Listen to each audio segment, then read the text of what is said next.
ಜೈ ಶ್ರೀರಾಮ್, ನಾನ್ ನಿಮ್ ಬಿಂದು. ಎಲ್ರಿ ಹೆಂಗದಿರಿ? ಚಲೋ ಅದಿರಿ? ಇವತ್ ನಾ ಲಿಂಗದ ಗುಡಿ ದರ್ಶನ ಪಡಾಕ್ ಬಂದಿನಿ, ಬರ್ರಿ ಎಲ್ಲರಿಗೂ ತೋರಿಸ್ತೀನಿ.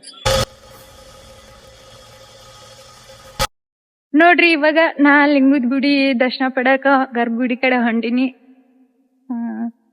ನೋಡ್ರಿ ಹೆಂಗ್ ಕಾಣುತ್ತ ಅಂತೇಳಿ. ನೋಡ್ರಿ, ಲಿಂಗದ ಗುಡಿ ಒಳಗಡೆ 770 ಲಿಂಗು ಅದಾವ. ನೋಡಿರಿ ನೀವು, ಇತಿಹಾಸ, ಧರ್ಮ ಮತ್ತು ಪರಂಪರೆಯ ಸಂಗಮವಾದ ಲಿಂಗದ ಗುಡಿ. ಇದು ಬಿಜಾಪುರ ಒಳಗಡೆ ಬರ್ತೈತ್ರಿ. ಇದು ಏನ್ ಗುಡಿ ಕಾಣ್ತಿದೆಯಲ್ಲ, ಒಂದು ಲಿಂಗು ಆಕಾರದಲ್ಲಿ. ಈ ಒಂದು ಗುಡಿ ಒಳಗಡೆ ಎಷ್ಟು ಲಿಂಗು ಇದಾವೆ ನೋಡಿ.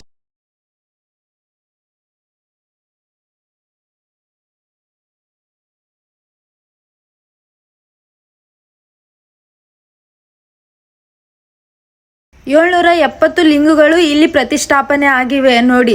ಮತ್ತೆ ಇಲ್ಲಿ 770 ಲಿಂಗುಗಳಿವೆ. ಅದರ ಮುಂದ್ಗಡೆನೆ ಬಂದ್ಬಿಟ್ಟು ನಂದಿ ಇದ್ದಾನೆ. ನಂದಿ ಅಪೋಸಿಟ್ ಶಿವಲಿಂಗು. ಇವಾಗ ಹೊರಗಡೆ ನಿಮ್ಗ ನಂದಿ ತೋರಿಸ್ತೀನಿ ನೋಡಿ. ನಂದಿ ಅಪೋಸಿಟ್ ಶಿವಲಿಂಗು ಗುಡಿ. ಇವಾಗ ನಾ ದರ್ಶನ ಮಾಡ್ಕೊಂಡು ಹೊರಗ್ ಬಂದಿನಿ. ಇಲ್ಲಿ ಚೆನ್ನಾಗಿ ದರ್ಶನ ಮುಗಿಸ್ಕೊಂಡು ಕುಂದ್ರೋಕ ಪ್ಲೇಸ್ ಮಾಡವ್ರೆ ನೋಡಿ. ಎಷ್ಟ್ ಚಂದ ಇದೆ ನೋಡಿ ಗಾರ್ಡನ್ ಸುತ್ತಮುತ್ತ. ನೆಮ್ಮದಿ ಅನ್ಸುತ್ತೆ ನೋಡಿ ಫ್ರೆಂಡ್ಸ್. ಇವಾಗ ಇಲ್ಲಿನೂ ಅಲ್ಲಿ ಲಿಂಗದ ಗುಡಿ ದರ್ಶನ ಮುಗಿಸ್ಕೊಂಡು ಇಲ್ಲಿ ನಮ್ ಶಿವಾಲಯ ಮಂದಿರ ಬಂದಿದ್ದೀನಿ. ನೋಡಿ ನೋಡಿ, ಬಂ ಬಂ ಭೋಲೆನಾಥ್, ಓಂ ನಮಃ ಶಿವಾಯ. ಎಲ್ರಿಗೂ ಒಳ್ಳೇದ್ ಮಾಡಪ್ಪ.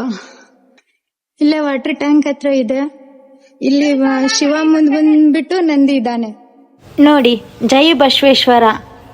ಎಲ್ಲಾ ಗುಡಿಗಳ ಮುಂದೆ ನಂದಿ ಸ್ಥಾನ ಇದ್ದೇ ಇರುತ್ತೆ.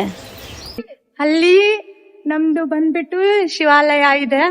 ಇಲ್ಲಿ ಬಂದ್ಬಿಟ್ಟು ಬಸವಣ್ಣ. ನೋಡಿ ಫ್ರೆಂಡ್ಸ್, ಇವತ್ತು ವಾಟರ್ ಟ್ಯಾಂಕ್ ಹತ್ರ ಇರೋ ಶಿವಾಲಯ ಮಂದಿರಕ್ಕೆ ಬಂದಿದ್ದೀನಿ ನೋಡಿ. ಇದಾಗಿತ್ತು ಲಿಂಗದ ಗುಡಿ ಶಿವಾಲಯ ಮಂದಿರ ಬ್ಲಾಗ್. ಇಷ್ಟ ಆದ್ರೆ ಲೈಕ್, ಶೇರ್, ಕಮೆಂಟ್ ಮಾಡಿ. ಮತ್ತೆ ನೆಕ್ಸ್ಟ್ ಬ್ಲಾಗ್ ಅಲ್ಲಿ ಸಿಗ್ತೀನಿ. ಅಲ್ಲಿವರೆಗೂ ಜೈ ಶ್ರೀರಾಮ್, ಓಂ ನಮಃ ಶಿವಾಯ.